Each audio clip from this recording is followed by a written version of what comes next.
ಇನ್ನು ಲೋಕಸಭೆ ಚುನಾವಣೆಯನ್ನ ಗೆಲ್ಲೋದಕ್ಕೆ ಕಾಂಗ್ರೆಸ್ ಪಾಳೆಯ ಸಾಕಷ್ಟು ಕಸರತ್ತನ್ನು ನಡೆಸ್ತಾ ಇದೆ. ರಾಜ್ಯ ಕಾಂಗ್ರೆಸ್ ನಾಯಕರು ಕ್ಷೇತ್ರಗಳಲ್ಲಿ ಸಮೀಕ್ಷೆಗಳ ಮೇಲೆ ಸಮೀಕ್ಷೆಗಳನ್ನು ಮಾಡ್ತಾ ಇದ್ದಾರೆ. ಇನ್ನು ಯಾವ್ಯಾವ ಕ್ಷೇತ್ರದಲ್ಲಿ ಜನರ ನಾಡಿ ಮಿಡಿತ ಏನೇನಿದೆ, ಅದೇ ರೀತಿಯಾಗಿ ಯಾರಿಗೆ ಟಿಕೆಟ್ ಕೊಟ್ಟರೆ ಗೆಲ್ಲುವಂತಹ ಸಾಧ್ಯತೆ ಇದೆ. ಒಟ್ಟು 4 ತಂಡಗಳಿಂದ 2 ಹಂತದಲ್ಲಿ ಸಮೀಕ್ಷೆಯನ್ನ ಪೂರ್ಣಗೊಳಿಸಲಾಗಿದೆ.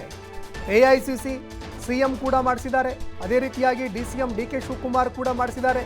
ಕೇರಳ ಮೂಲದ ಸಂಸ್ಥೆಯಿಂದ ಕೂಡ ಸಮೀಕ್ಷೆ ನಡೆದಿದೆ.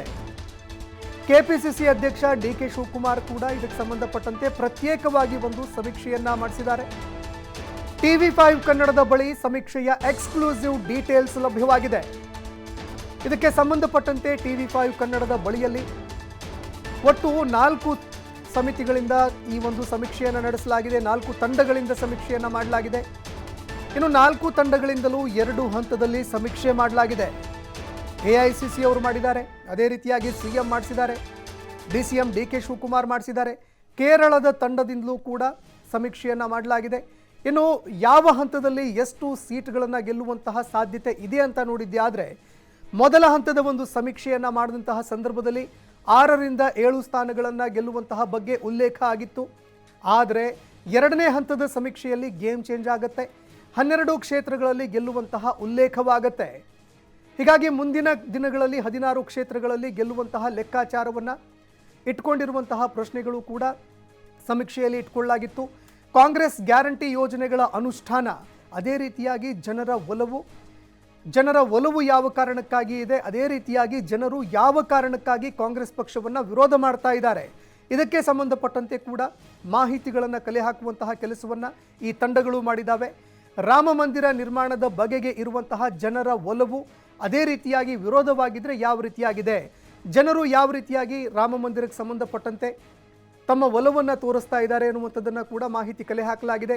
ಇನ್ನು ವಿರೋಧ ಮಾಡ್ತಾ ಇದ್ದರೆ ಯಾವ ಕಾರಣಕ್ಕಾಗಿ ಮಾಡ್ತಾ ಇದ್ದಾರೆ, ಕೇಂದ್ರ ಸರ್ಕಾರ ಹಾಗೂ ಅದರ ವೈಫಲ್ಯಗಳ ಬಗ್ಗೆ ಜನರು ಯಾವ ರೀತಿಯಾದಂತಹ ಒಂದು ನಿಲುವನ್ನು ಹೊಂದಿದ್ದಾರೆ, ಯಾವ ರೀತಿಯಾದಂತಹ ಒಲವಿದೆ, ಅದೇ ರೀತಿಯಾಗಿ ಕೇಂದ್ರದ ಬಗ್ಗೆ ಯಾವ ರೀತಿಯಾದಂತಹ ವಿರೋಧವನ್ನು ಹೊಂದಿದ್ದಾರೆ. ಇನ್ನು ಭ್ರಷ್ಟಾಚಾರ, ನಿರುದ್ಯೋಗ ವಿಚಾರದಲ್ಲಿ ಜನರ ಅಭಿಪ್ರಾಯ ಏನಿದೆ ಅನ್ನುವಂಥದ್ದನ್ನು ಕೂಡ ಮಾಹಿತಿ ಕಲೆ ಹಾಕಿದ್ದಾರೆ. ಈ ಅಭಿಪ್ರಾಯಗಳನ್ನು ಆಧರಿಸಿ ಸಮೀಕ್ಷೆಯನ್ನು ಈ ಸಂಸ್ಥೆಗಳು ಮಾಡಿದ್ವು. ಎಐಸಿಸಿ ಮಾಡಿತ್ತು, ಸಿಎಂ ಮಾಡಿಸಿದ್ರು, ಡಿಸಿಎಂ ಅವರು ಮಾಡಿಸಿದ್ರು, ಅದೇ ರೀತಿಯಾಗಿ ಕೇರಳದ ಒಂದು ತಂಡ ಕೂಡ ಮಾಡಿತ್ತು.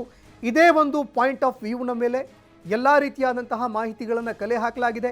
4 ಹಂತದಲ್ಲೂ ಕೂಡ ಬಹುತೇಕ ಒಂದೇ ರೀತಿಯಾದಂತಹ ಅಭಿಪ್ರಾಯ ವ್ಯಕ್ತವಾಗಿದೆ. ಬ್ಯಾಕ್ ಟು ಬ್ಯಾಕ್ ಇದೇ ರೀತಿಯಾದಂತಹ ಒಂದು ಸರ್ವೆಯನ್ನು ಮಾಡಿಸಿದ್ರು.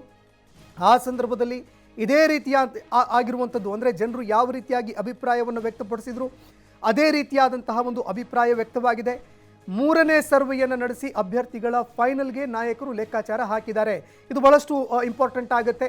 ಇಲ್ಲಿ ಯಾರಿಗೆ ಟಿಕೆಟ್ ಕೊಟ್ಟರೆ ಗೆಲ್ಲುವಂತಹ ಸಾಧ್ಯತೆ ಇದೆಯಪ್ಪ, ಯಾವ ಕ್ಷೇತ್ರದಲ್ಲಿ ಯಾವ ಅಭ್ಯರ್ಥಿಯ ಪರವಾಗಿ ಅತಿ ಹೆಚ್ಚಿನ ಒಂದು ಅಲೆ ಇದೆ, ಜನರ ಅಭಿಪ್ರಾಯ ಯಾವ ಒಬ್ಬ ಅಭ್ಯರ್ಥಿಯ ಪರವಾಗಿದೆ, ಅದೇ ರೀತಿಯಾಗಿ ಯಾವ ಅಭ್ಯರ್ಥಿಗಳು ಹೆಚ್ಚಿನ ಜನಾಭಿಪ್ರಾಯವನ್ನು ಹೊಂದಿದ್ದಾರೆ, ಇದೆಲ್ಲವನ್ನು ಕೂಡ ಆಧರಿಸಿ 3ನೇ ಸರ್ವೆಯನ್ನು ಮಾಡಿಸೋದಕ್ಕೆ ನಾಯಕರು ಲೆಕ್ಕಾಚಾರವನ್ನು ಹಾಕ್ಕೊಂಡಿದ್ದಾರೆ. ಅದೇ ರೀತಿಯಾಗಿ ಟಿಕೆಟ್ ಕೊಡೋದಕ್ಕೂ ಕೂಡ ನಿರ್ಧಾರವನ್ನು ಮಾಡಲಾಗುತ್ತೆ. ಹೀಗಾಗಿ ಎಷ್ಟಾಗುತ್ತೆ ಅಷ್ಟು ಸೀಟ್ಗಳನ್ನು ಗೆಲ್ಲಬೇಕು.